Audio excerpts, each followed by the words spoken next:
शिवरात्रि क्यों मनाते हैं, इसके पीछे का कारण क्या है, क्या कथा है और शिवरात्रि कैसे मनाएं, इन सभी प्रश्नों का उत्तर हम आपको इस वीडियो में देंगे। अगर शिवरात्रि से जुड़ी दो प्रमुख कथाएं हैं जो उत्तर भारत और दक्षिण भारत में प्रचलित हैं, उन दोनों कथाओं को हम इस वीडियो में आपको संक्षेप में बताने की चेष्टा करेंगे। आप इस वीडियो को अंत तक देखिएगा। पहली कथा है जो शिव त्याग की कथा है, शिव विवाह की कथा है। यह कथा रामचरितमानस में और श्रीमद् भागवत पुराण में भी यह कथा मिलती है। इस कथा के अनुसार एक बार शिव जी और सती जी जा रहे थे, तभी उन्होंने दंडकारण्य में राम और लक्ष्मण को देखा जो देवी सीता को ढूंढ रहे थे। तभी शंकर जी ने उन्हें प्रणाम किया और माँ सती को भ्रम हो गया कि ऐसा कैसे हो सकता है कि निराकार भगवान साकार हो जाए, और साकार हो भी गया तो अपनी स्त्री को ढूंढ रहा है। वह तो सर्वज्ञ है, सर्व अंतर्यामी है, उसको मालूम होना चाहिए उसकी पत्नी कहाँ है। अस्तु यह भ्रम हो जाता है। शंकर जी उन्हें समझाते हैं, सती जी नहीं मानती हैं, तो शंकर जी कहते हैं जाओ परीक्षा ले लो। शंकर जी जब परीक्षा लेने को कहते हैं तो माँ सती सीता जी का भेष धारण करके जाकर बैठ जाती हैं। तभी राम जी उन्हें तुरंत पहचान लेते और कहते हैं कि माता जी पिताजी किधर हैं।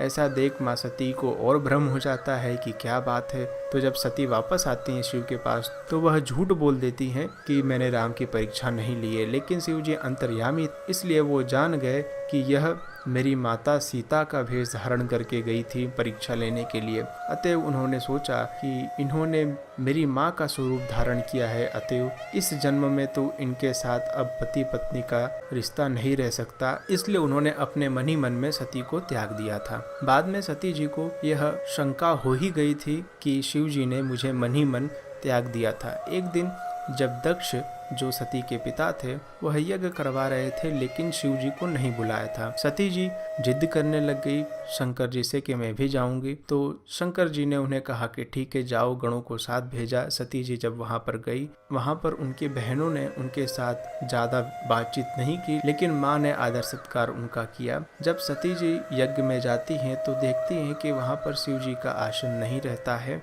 तो वह अपने पति का अपमान समझकर वहीं पर अपने आप को योग अग्नि में भस्म कर लेती है।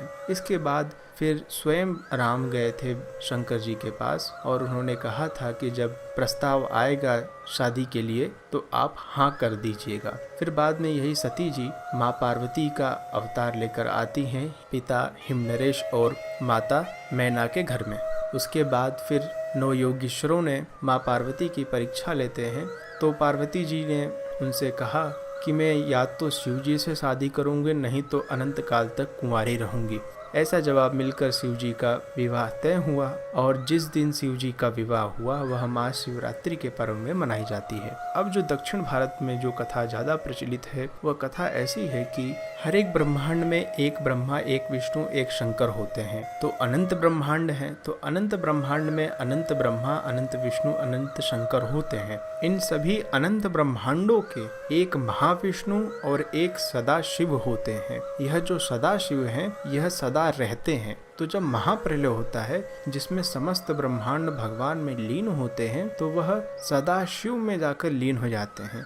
सदा शिव हमेशा सदा रहते हैं, वो किसी में लीन नहीं होते। तो एक प्रसंग आता है जिसमें ब्रह्मा जी और विष्णु जी के बीच में चर्चा होती है कि हम में से बड़ा कौन है। तभी एक बहुत बड़ा खंभा प्रकट हो जाता है। तब ब्रह्मा जी ने कहा कि मैं इसका आदि देखता हूँ और विष्णु जी ने कहा ठीक है मैं इसका अंत देखने की कोशिश करता हूँ। तो दोनों जाते हैं लेकिन किसी को न आदि पता चलता है न अंत पता चलता है। तो यह जो प्रकरण है यह महाशिवरात्रि के दिन हुआ था। अस्तु इसलिए महाशिवरात्रि का बड़ा महत्व है। इस दिन कुछ भक्त लोग रात भर कीर्तन करते हैं तो कुछ भक्त लोग उपवास करते हैं। वीडियो पसंद आए तो लाइक करें, ऐसे अपडेट्स के लिए सब्सक्राइब करके घंटी के बटन को दबा दें।